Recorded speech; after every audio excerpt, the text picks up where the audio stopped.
All right. So today we have privilege of speaking with Renata Salecl.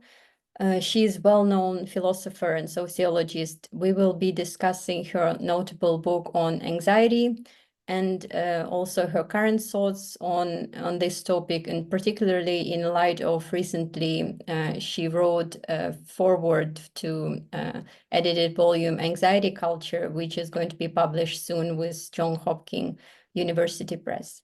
And I will start with some of my questions, if you don't mind, and then open the floor for discussion. So the first question is very general. What is the difference between understanding of anxiety in the current common usage of the word and its interpretation in psychoanalysis and in existentialism, and which one you prefer? Okay, thank you very much, Julie, for this invitation. It's a great honor to me to address the reading group and to come back to my writing on anxiety. So it gave me the opportunity to kind of look again at my book from today's times. And to answer your question, I would say that in the kind of the general perception, anxiety is often, still perceived as something, very different from fear. In, kind of common usage of the term, we perceive, fear as something that has an object that we can point out. I'm afraid of barking dogs. I'm afraid of height. For example, you can easily pinpoint what is the object of your fear, while in anxiety we cannot easily say what creates anxiety. So anxiety is an excitation, something that we can feel. We are also not certain whether animals have anxiety. We know that they have fear, but anxiety appears a very human type of a feeling. So I think that that's kind of the general perception. As I have discussed in the book on anxiety, in psychoanalysis, we also had a kind of a trajectory of different perceptions of anxiety from, early Freud, the idea that there is some kind of, let's say, repression, especially sexual repression, which might result in anxiety type of feelings, to his own, let's say, reworking of the idea that actually repression might come after the feeling of anxiety. And also, very valuable the explanation in Freud that anxiety might come after a traumatic event. So I think that's kind of still very important for contemporary discussion, that it is like a warning that the body feels. Especially, I think the important here is the case that Freud discusses of the train crash, where different people who experience the train crash might have very different feelings after it. Some might develop nightmares, others not, but many might develop anxiety thinking another train, as if this feeling of anxiety might prepare them so that there won't be a repeat of a traumatic experience they went through. And of course, in Jacques Lacan, we have even more complication in the theory of anxiety, since he speaks about the sort of emergence of the object in the place of the lack. And I have sort of tried to also sort of explain in the book how this might happen, especially sort of when we create a certain kind of a fantasy that sometimes, let's say, allows us to protect ourselves from some anxiety-provoking situation. But maybe we come back to those issues a bit later. Yeah, thank you. And anxiety, normally, existential view of anxiety, it defines it as the feature of human existence, something that we cannot avoid. And also in Lacan, it's the feature of unconscious and of human existence. And do you think that anxiety is some kind of recent development specific to our culture or anxious culture, or is it always coexist with human, and is it maybe manifested differently in different epoch? I think that it is not just a recent phenomenon, that it is something that goes, let's say, way back, and it is something that has to do with culture, with speaking beings, and as Lacan describes, undergoing, the symbolic castration, experiencing a certain kind of a loss of jouissance. So that's why in the book I place anxiety somehow in between jouissance and desire, sort of explaining that it has elements of both. In some way, in anxiety, often it is as if we are trying to come close to some kind of jouissance, because we understand that in Lacanian work, jouissance is not, necessarily like a positive type of a feeling, but it might be kind of a pleasure in displeasure. Some sexual acts very much have an element of anxiety. Lacan even somewhere says, that orgasm might be linked to a particular kind of anxiety situation, but not in a negative way. It's kind of linked with sort of a jouissance in a particular way. And also in the culture, we need to understand anxiety also in the context of intersubjective relations, which is why it's good to remember that Lacan says that the other, in the meaning of the big other, the social symbolic structure, but also it might be another human being, is anxiogen. That's the term Lacan uses. So he links anxiety to intersubjective relationships, which is sort of linked to the question of who am I for the other, another being, but also the big other.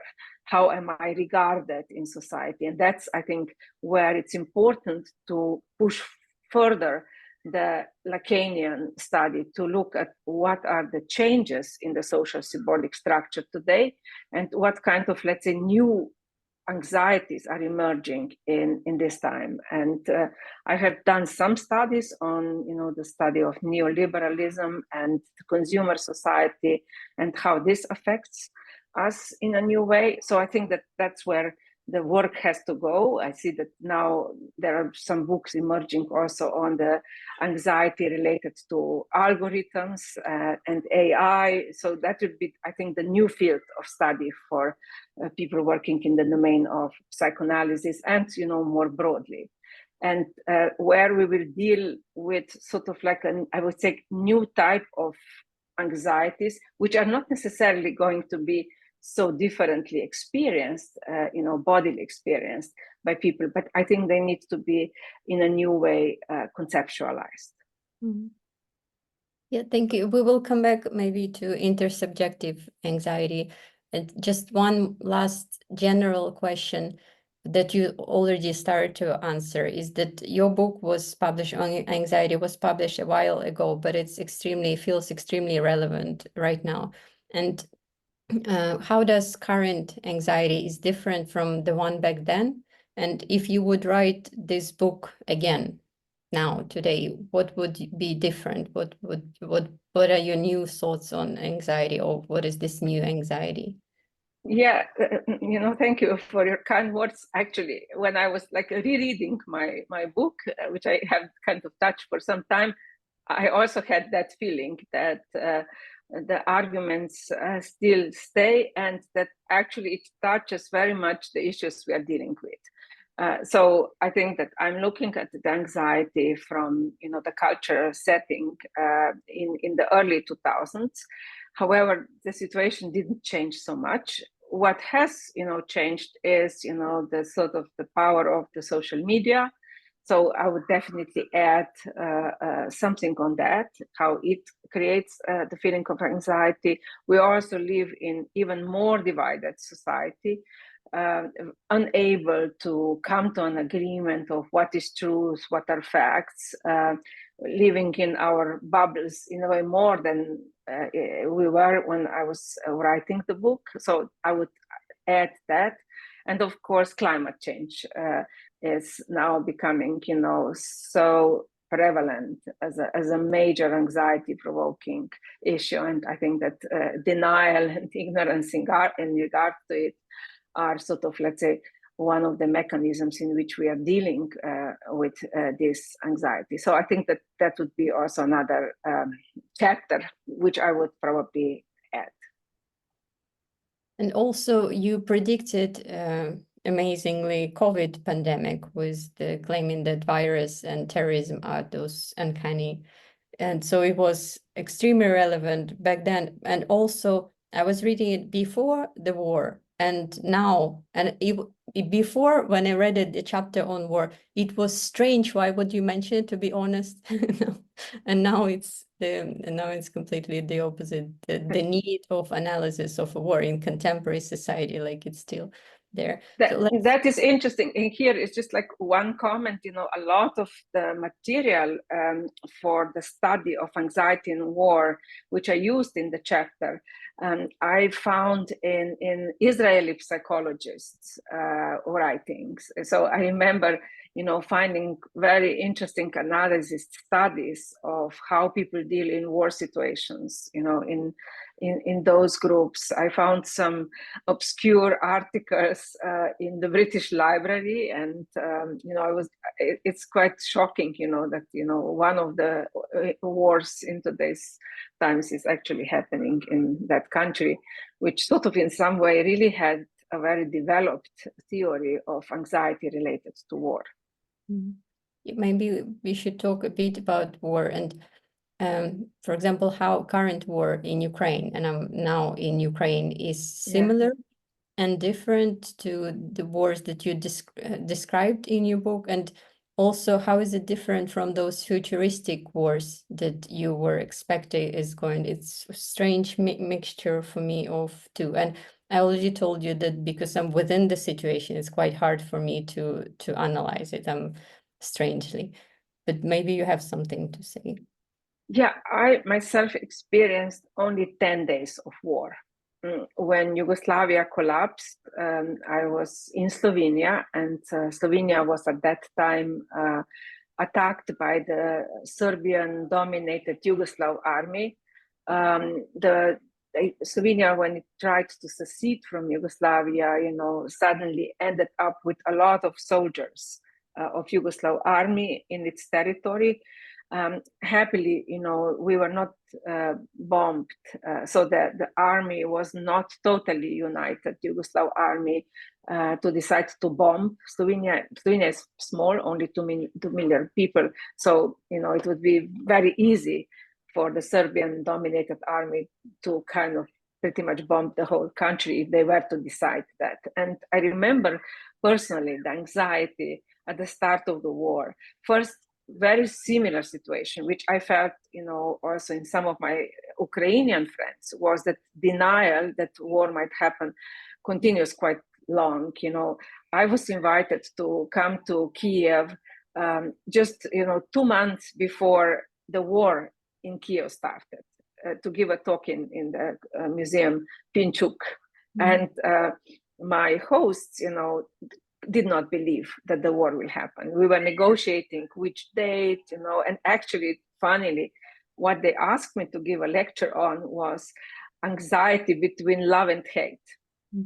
And I was so surprised by the choice, by the desire for this title, but in some way it captured the situation. Anxiety was very much on the rise, and there were the feelings of identification and so on, the national let's say unity, and of course the tensions, the hate happening already at that time related to the threat of the Russian invasion. And I was in Ukraine just before the first invasion, the invasion that happened in Crimea, and I remember the situation of anxiety at that time. So I would say that quite often at first you have a denial, then you have anxiety, and then actually when you are sort of in a war situation, what I observed was actually we who stayed inside, where we had less anxiety in a way than people who were outside.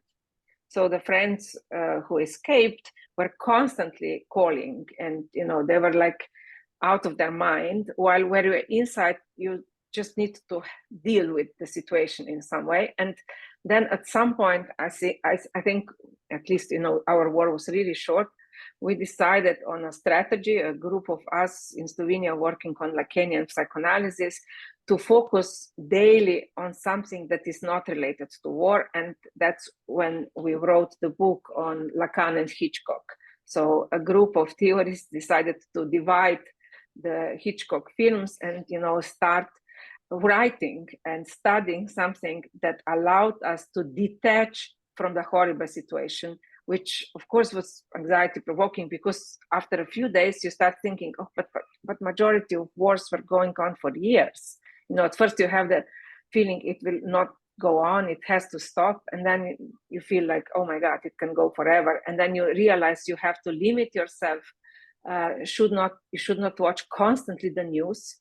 Like, that's kind of very anxiety provoking. If we are glued in a situation like this to news, you need to watch them, once, twice a day to know what's happening, but not like a repetition, which, I kind of still practice. I don't watch constantly news. And that's kind of another issue which I was looking at when I was writing the book. The question for me was, how does the media affect us? So if we are, as humans, kind of anxiety-ridden creatures, I think that the media really can have an enormous effect to kind of put this anxiety in kind of an overdrive. And I was always nostalgic for the old socialist media. In the socialist Yugoslavia, the news were very boring. But I remember, reading a book or knitting or something in the evening while the news was on television, when they were just kind of in a monotonous voice reading the news. And, when I first visited the United States, when I listened to the news, I became anxious because the noise, the voice, even the way, they present the news is so anxiety provoking. A person standing, on the street, saying, oh my God, something has happened. And you feel like, wow, it must be total catastrophe. And maybe like a cat got lost or something, but like the high pitch of the voice of the presenter, the whole scene creates a viewer, kind of creates an anxiety or adds to the anxiety in the viewer. Mm. Thank you, Renata.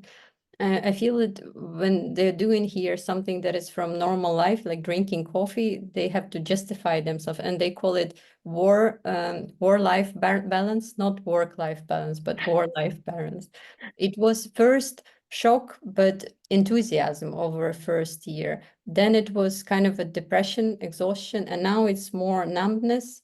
And it's strangely, when nothing is happening now, people feel anxious. Like my mother was saying that nothing is happening. There are no air alarms for a couple of days, like they're preparing for. That's the strange effect of the third year of war. And it is like, you're right, it has both characteristic, at least initially, for those soldiers who would justify themselves for the loyalty of the country and protecting their families. But strangely, the futuristic feature is it's so much like a computer game. They were recently showing episode when the soldiers are directing a drone, and it's like young boys. It looks like they're playing the game, just they wearing the soldier uniform. So it is strange combination of surreal combination of both the war from the past and the wars from the future.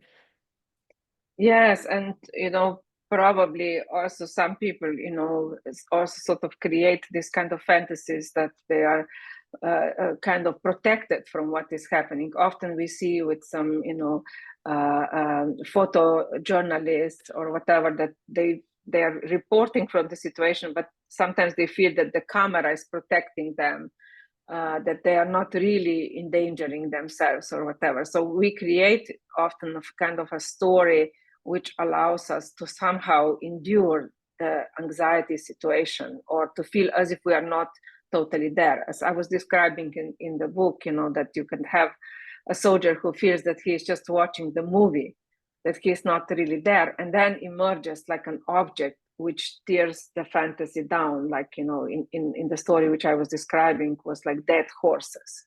When the person was seeing dead people, you know, he was feeling still as if he is watching the movies, a soldier in the battlefield. But when he saw, you know, dead horses, something, you know, sort of changed in the kind of the protective shield that he created to himself with this kind of a fantasy that he's not actually there in the scene of danger.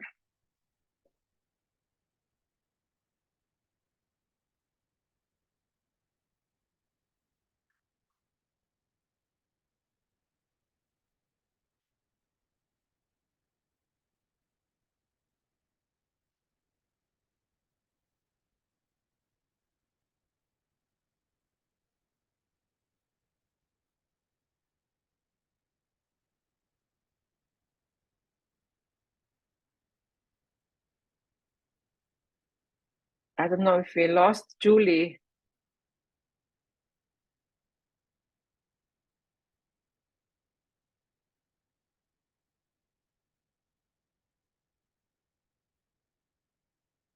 If there are any questions from the audience, you're free to ask. I think we lost Julie. At least I don't see. Yeah, she's gone from there. Mm-hmm. Renata, can I just ask while we're in the conversation, Yes. if you can hear me? Sure. We're in the conversation about war. How do you distinguish, or do you distinguish the kind of anxiety that you and Julie are talking about in a war situation, which sounds to me, you know, there's a very specific object there, a war. Mm-hmm. And it's you know, there's a clear, it sounds closer to me like the kind of anxiety you were describing in your first case, where there's a specific object to be fearful of.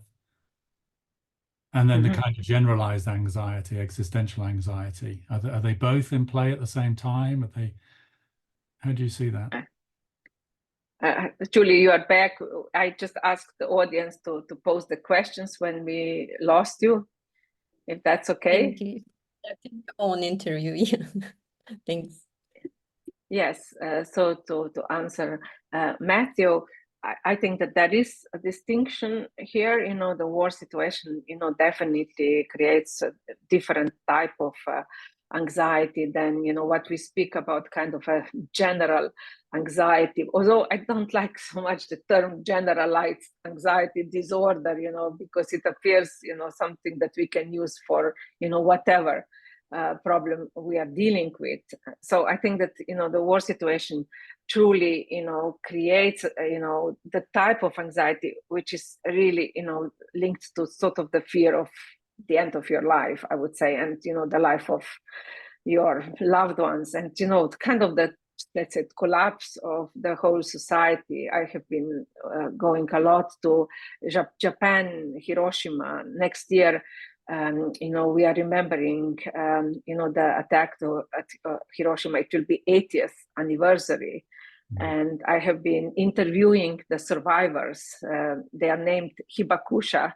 Many of them are now 85 years old or more. You know, they were children at the time of the attack. And, you know, in their speech, you can still feel the anxiety related to exactly the experience, what, you know, Freud speaks about, you know, that you have experienced something and you are kind of doing everything so that you will not repeat that experience, which is why, you know, the survivors are, you know, very active in the fight against nuclear arms, in contrast to, you know, let's say, the rest of the society, which is not necessarily so passionate about this issue. There are people who are, you know, activists, but, you know, the dominant politics is not, you know, very much engaged in the idea of disarmament, because they're, you know, dependent on the United States in potentially protecting them from the, you know, sort of battles with North Korea or with China, you know. So the anxiety that exists, for example, in this society, Japan, is like, that's kind of like a political general anxiety. And then you have individuals' anxiety in regards to their well-being. And that's kind of often very much has still the mark of what happened almost 8 years ago. You know, the images, the memories, the testimonies bring this kind of war suffering, you know, to the forefront. So you can sort of imagine that, and you know, it is good to have that. You know, that's kind of, I would say, also very positive anxiety. You know, not to forget, you know, what damage, you know, a nuclear bomb brings, long-term damage to society, to people, you know, genetically for the next generations and so on. Thank you, Renata. I'm not sure what the question was, but your answer is amazing. Does anyone else has a question war related? You might. All right, so maybe we should talk about love again. Yeah. And you already mentioned that for Lacan and in psychoanalysis, the other is anxious. In relation to other, we feel anxiety. And what about the, you also write that love relationship always rely on particular anxiety, which means probably that love is anxious in certain way. And you comparing contemporary love relationship dating to buying a car, we have a choice, we have to minimize the risk, we have to do extensive research in the market, and then we go into relationship. And so can we minimize this anxiety, which we are looking for to minimize anxiety of love, or is it only on expense of losing love that we are able to do it? Yeah, I think in the domain of love, things are even getting worse than they were at the time when I was writing. Anxiety is, you know, very much present, and you know, with all the ghosting, since so many people are now meeting each other online, you know, ghosting is very anxiety provoking. You know, in some way, what did I do wrong? What was wrong with me? That's kind of usually the first question. Was I not good enough, and so on. But I was recently in China, and I was shocked by, you know, how anxiety provoking love is, since a Chinese woman in her early 30s whom I met there in a town next to North Korean border, Dalian, a beautiful town which experienced, you know, like a short war between Japan and Russia in or more than 100 years ago. In that town, you know, and many other Chinese towns, they have a special market for love, and it is in the Central Park that parents or grandparents or aunts or, you know, whoever from the family, you know, on the weekend are bringing posters with the information about their, you know, young family members who are searching for love. Now, on those posters, on top of the photo, you also have all the financial information about this person and all the information about the financial status of parents, even their insurance, whether they have insurance, what kind of pensions they will have, and so on. And of course, the age of the prospective partner, education, and so on. So it's a total market. And, you know, the parents then look at the posters, you know, think whether the young ones will be potentially compatible, but primarily they are assessing the other through finances. And, you know, what the young woman told me, she called herself Grace, was that, you know, in the first meeting, usually you bring documents which show that you were not lying in regard to your financial status. So which is why she always brings an uncle who is, you know, specializing in finance to come to the first date, like a chaperone, you know, to kind of look at the situation. And what is then anxiety provoking is also that, you know, the majority of relationships, you know, marriages and so on, also don't last. They have a huge divorce rate, and often women, you know, are the ones who keep the child and have real difficulty, you know, sort of financial difficulty after the divorce, also finding a new partner and so on, which is why today a lot of young women are turning to the internet and are, with the help of AI, creating themselves an ideal boyfriend. And this AI created boyfriend is the boyfriend who does not object them, that he does not, let's say, criticize them. He's always charming. He even advises them in shopping experiences and so on. You create an image that you like, you change the image. And that's kind of one of the biggest booming sort of industry now, the creation of the artificial intelligence created, partners. So I would say it appeases anxiety, love anxiety in a new way, which we didn't imagine in the past. So it's getting worse and it will get even worse. I guess so. Here I'm a pessimist. Thank you, Renata. I also wanted to ask you maybe provocative question to some extent, also provocative to me because I'm trying to practice some kind of psychoanalysis. What is this, how an anxiety interacts with psychoanalytic practice? You mentioned in a book that now or at that time, maybe patients were buying a certain type of experience that they were, at least in their comprehension, this is what they do. And also, it's my problem with psychoanalysis and even more other types of psychotherapy, that critical theory would criticize psychotherapy for capitalizing on human suffering, on anxiety, for using human suffering, exploiting human suffering and anxiety. And you also mentioned therapists as this godlike fixer creature who people trust, and they have trust that they can fix everything. So is it different now, or how psychoanalysis is maybe different, or how it's similar to this kind of therapy, comprehension of therapy? I was probably not kind of speaking about psychoanalysts like a godlike person, because actually they shouldn't be.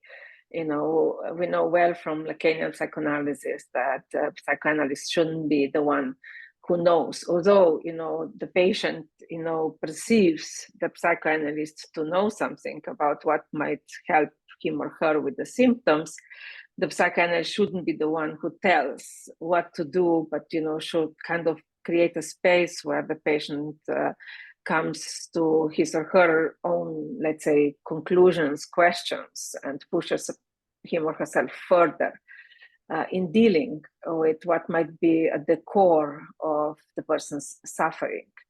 I think that psychoanalysis also uses anxiety in the practice in some creative ways. So Lacan was also pointing out that sometimes with patients, creating a bit of anxiety might shake the person out of, a certain kind of, let's say, route, might open some new avenues. Now, that it doesn't mean like anxiety, creating like a kind of an anxiety situation, but nonetheless, maybe, posing some anxiety type of questions, uncomfortable questions. Now, of course, the psychoanalyst will need to know very well whether, he or she is dealing with a person with a psychotic structure or a neurotic structure. And in the case of psychosis, it will not be advisable, to sort of, let's say, use this kind of, let's say, anxiety-provoking questions, because it is much more helpful to help, stabilize the person, especially if the person is experiencing, kind of a full-blown psychosis or is on the verge of, falling into a full-blown psychosis. So it will be something that has to be done in a very, let's say, gentle way, the use of kind of anxiety-provoking interventions in analysis. And of course, analysis can be also sometimes a place which appeases anxiety. Some people who are, overwhelmed by anxiety might find a certain kind of precisely a stability, even in simple routine, to have, once or twice a week or whatever timing they have, this this place which allows them, to speak freely, and that might be important for people who are very, very anxiety ridden. So I would say that Lacanian psychoanalysis and Freudian psychoanalysis would definitely acknowledge, the power of anxiety in the relationship between the patient and the psychoanalyst, and also, I would say, try not to, let's say, overdo it, and in some way, of course, also understand that sometimes some questions might actually be anxiety provoking, but in a good way. So my main idea about anxiety was that anxiety shouldn't be perceived in a negative way. It's part of a human condition. Anxiety can also be a good motivator for change, even in very simple daily life. Even when we are sort of giving a presentation or whatever, to be a bit anxious might be a good motivator for us. And as I finished, at the end of the book, it might be actually anxiety provoking when we experience, or when we are meeting people who do not have anxiety. And that was for me quite a shock when I met, a soldier who served in Iraq war, and when I asked him how he dealt with the anxiety of his comrades, and he said that the biggest problem for him was if his comrades didn't have anxiety. That was like when he felt that maybe they have, potentially a psychotic structure, or that they were, really willing to kill, be violent, had no empathy, no feeling of guilt, and that was more horrible than kind of anxiety that some soldiers experienced in the war. Thank you. And you also write in the foreword to the anxiety culture volume that anxiety can be both preventing cooperation and fighting for social change, and it can mobilize social change, and that it can have paralyzing force and can be catalyst for social action. How would you and for me, I feel here that I miss times when I was anxious. It's probably better to be anxious than be numb, and anxiety strangely is something that needs to be recovered, maybe in a way. But how do we distinguish this anxiety that is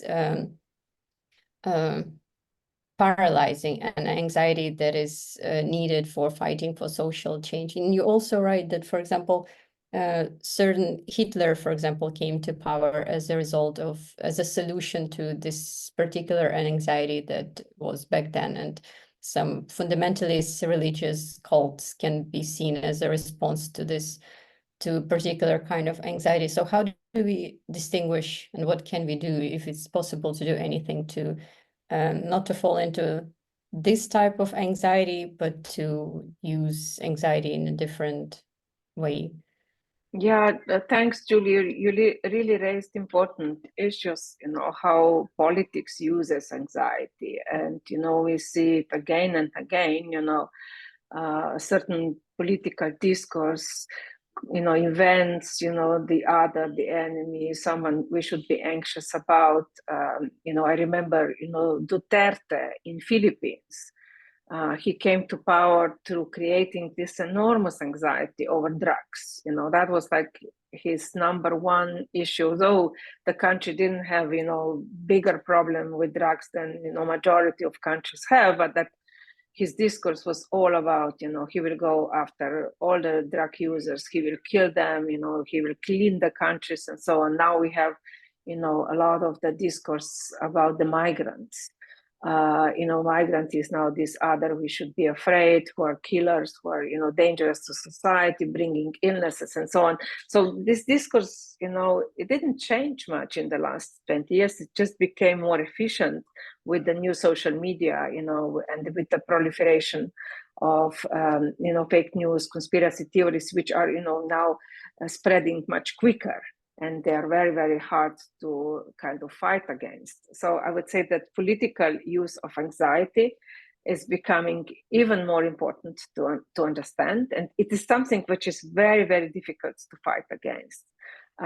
also, if you remember the pandemic, the feeling, how something is threatening our body creates particular kind of anxiety, which is why when the pandemic happened, I wrote a short book on, how we as subjects dealt with that anxiety. I wrote it only in Slovenian, and it came out in Spanish and in Serbian and a couple of languages. But I got so tired of the pandemic that I didn't feel like translating it into English, because I was burned out also by reading on pandemic. But it was my strategy to deal with the pandemic anxiety, to look at how we deal with anxiety in regard to viruses in today's times and how we did in the past time.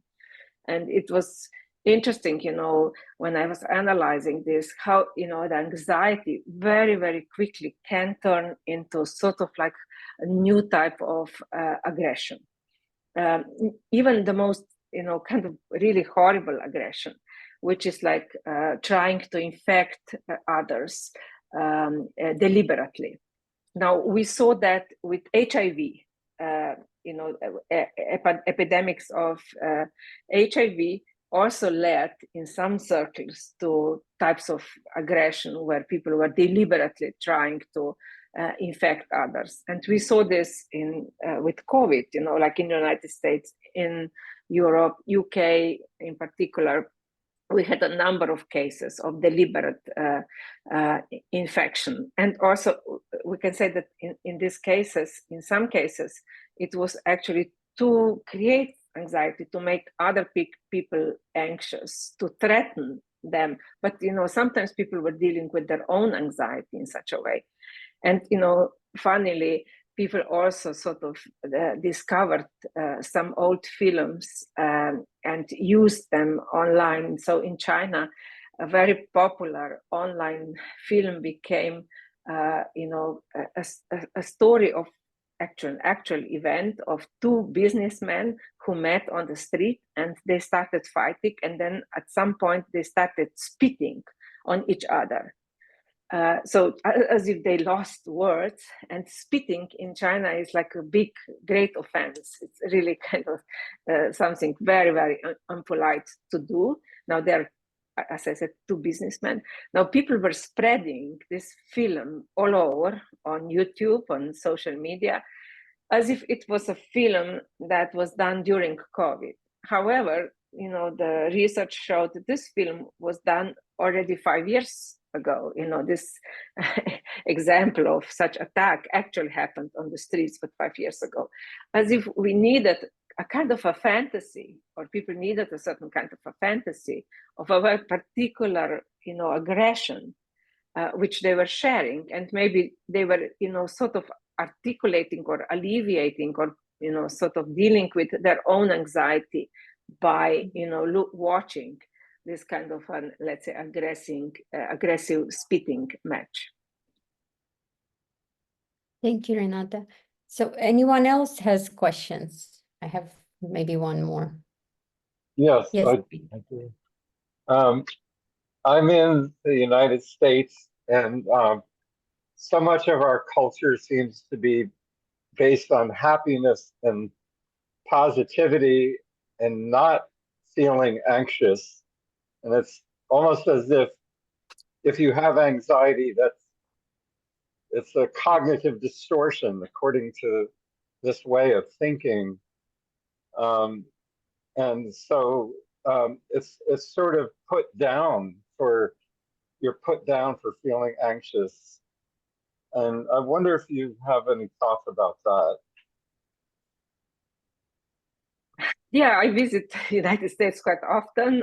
I know that, there is a lot of advertising for, getting rid of anxiety. A lot of drugs are proposed to alleviate anxiety. There is a constant invention of new drugs, for different type of anxiety. So there is a big business. Anxiety is a big business in the United States. I would say that idea of happiness, the propagating happiness, is creating anxiety in its own way, because people are measuring their lives, which is why I'm very much against the happiness discourse. I think it created a lot of misery. And, I don't remember in my youth, growing up in socialist Yugoslavia, anyone was talking about happiness. It was not the idea that parents need to raise happy children. The idea was you kind of needed to do your work, and that's about it. The well-being wasn't measured through happiness, which is why I'm kind of skeptical even of measuring the conscious happiness or indexes of happiness. And actually, there's a very beautiful documentary film recently released on Bhutan, which we know is measuring happiness, and it's called The Agent of Happiness. It's about people who are going around the villages and trying to measure how happy people are. And we can see that people very individually measure what makes them happy. A poor farmer is very happy if he has 3 cows today, and yesterday he had two cows, and another person is never happy, because he never or she never has enough. So that's kind of where we come to neoliberalism, which very much, actually relies on our, unhappiness, but also, creates this illusion of the possibility of finding happiness. Happiness is kind of a fleeting feeling. Occasionally we feel happy, elated, and so on, but cannot be a goal. And it's also not like a choice, which is another propaganda that the self-help industry is sort of sharing. Thank you, Renata. So we can conclude that the formula for happiness is 3 cows, which yes, if you have space for them. Anyone else was questioned? I can punish all of you by asking my own question about me as a mother. As you all know, I have a teenager, and I talk about my teenager too much, but like motherhood is anxious, and this is what you write in your book. There is a particular type of anxiety there. So do you have any advice?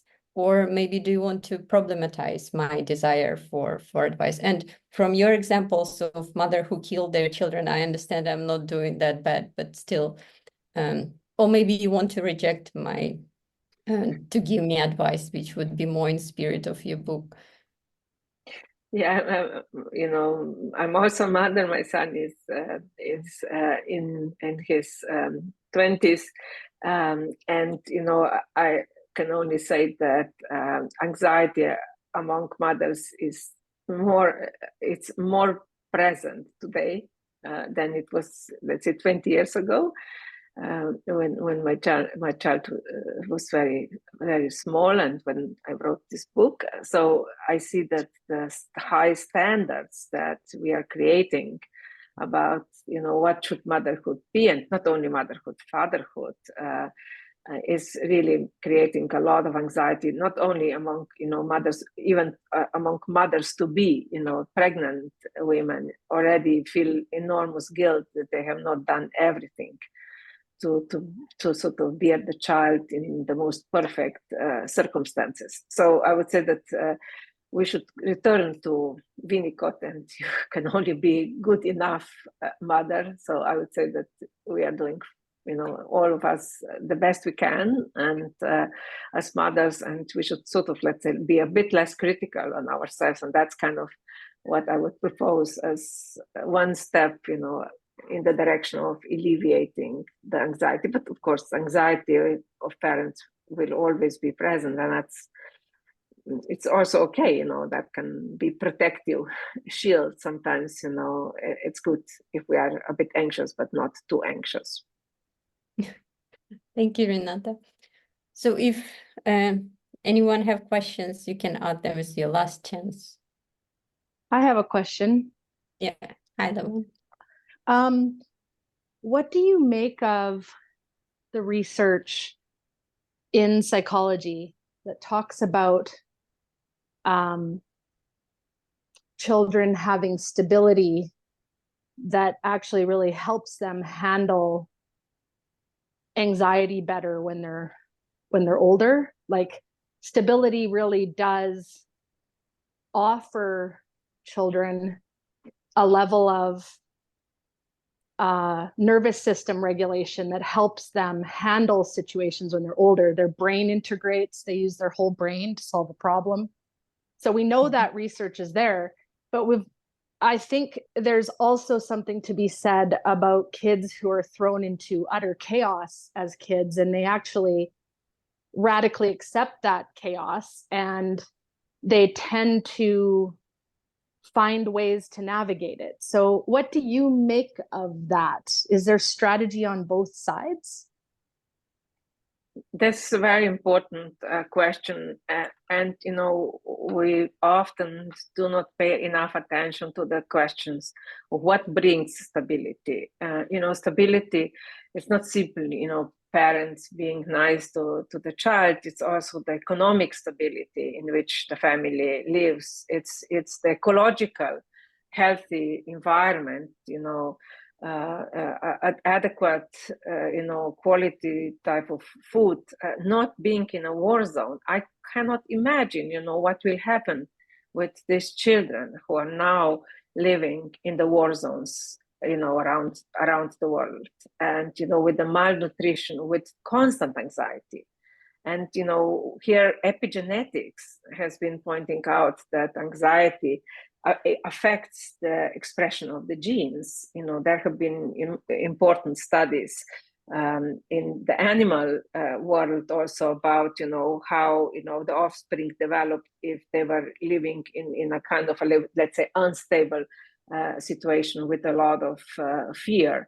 And, the mother's fear affected, the offspring, even with the animals. And of course, with humans, we are not paying enough attention to them. So we are making parents often guilty, individual parents, for, creating or not creating the stability, while the more broad picture of the environment in which they live, and especially the economic security, is often not taken into account when we're speaking about the well-being of children. So I would say, I would insist on, definitely speaking about stability in a kind of a broader way. And I would say that, it does affect the child. We know that someone who has been raised in a very, very traumatic environment, might have wounds that will go on, forever. And, the kind of fight or flight, feeling might exist. Sometimes, children being raised in a very, violent environment might, develop strategies, not only anxiety kind of, but also, other coping strategies, which can be extremely damaging for themselves, but for others also. So thank you for really this important question. There's one other part to it as well. That one thing, both my partner and I, my husband, were very traumatized as kids. And my husband seems to have much better control over his nervous system than I did. And he would go into like a focus. He was very instinctual and focused in times of strife or anxiety. I had to develop that. I learned that I could, no matter what my environment, learn to regulate my nervous system so that I could navigate that environment, as opposed to needing to put myself into stability to feel peace. So to me, it was the difference between, say, a monk in a monastery that says that they have peace, but if they were on the streets of New York, they'd be freaking out, whereas there's people that it doesn't matter what their environment, they tend to be able to regulate their nervous systems. So that's sort of where I'm focusing. It's so interesting to me in light of what you're saying. What do you make of that? Yeah, but another strategy might also be that one becomes like a chameleon, that one always adapts. If someone came from a very, very violent or traumatic circumstances. It might be, that the person tries, to please, changes constantly, his or her perspectives, or tries to be loved in a way that kind of is a chameleon one. It's very interesting, for example, to analyze the kind of the story currently in the United States about the J.D. Vance, the candidate for the vice president of President Trump. How, for example, a person who had been very traumatized and describes this well in his bestseller book, was able so many times in his life to completely switch, perspectives, even in regards to the current sort of presidential candidate, completely giving the opposing views about Trump, which shows that being like a chameleon might be one strategy when you are sort of bringing in with you such traumatic baggage from your childhood. Thank you, Renata, for your answer and for the question, Lemon. Does anyone else have questions? No? All right, then we can let Renata go. It was amazing talking to you, and was great honor and a relief for some reason to talk to you. Thank you, Renata. I'm hoping Thank you, Julie, for choosing my book for your reading club, and good luck in Ukraine. I very much hope that the war ends and that we stop with this incredible violence. Thank you, Renata. Thanks, everyone. Thank you. Bye.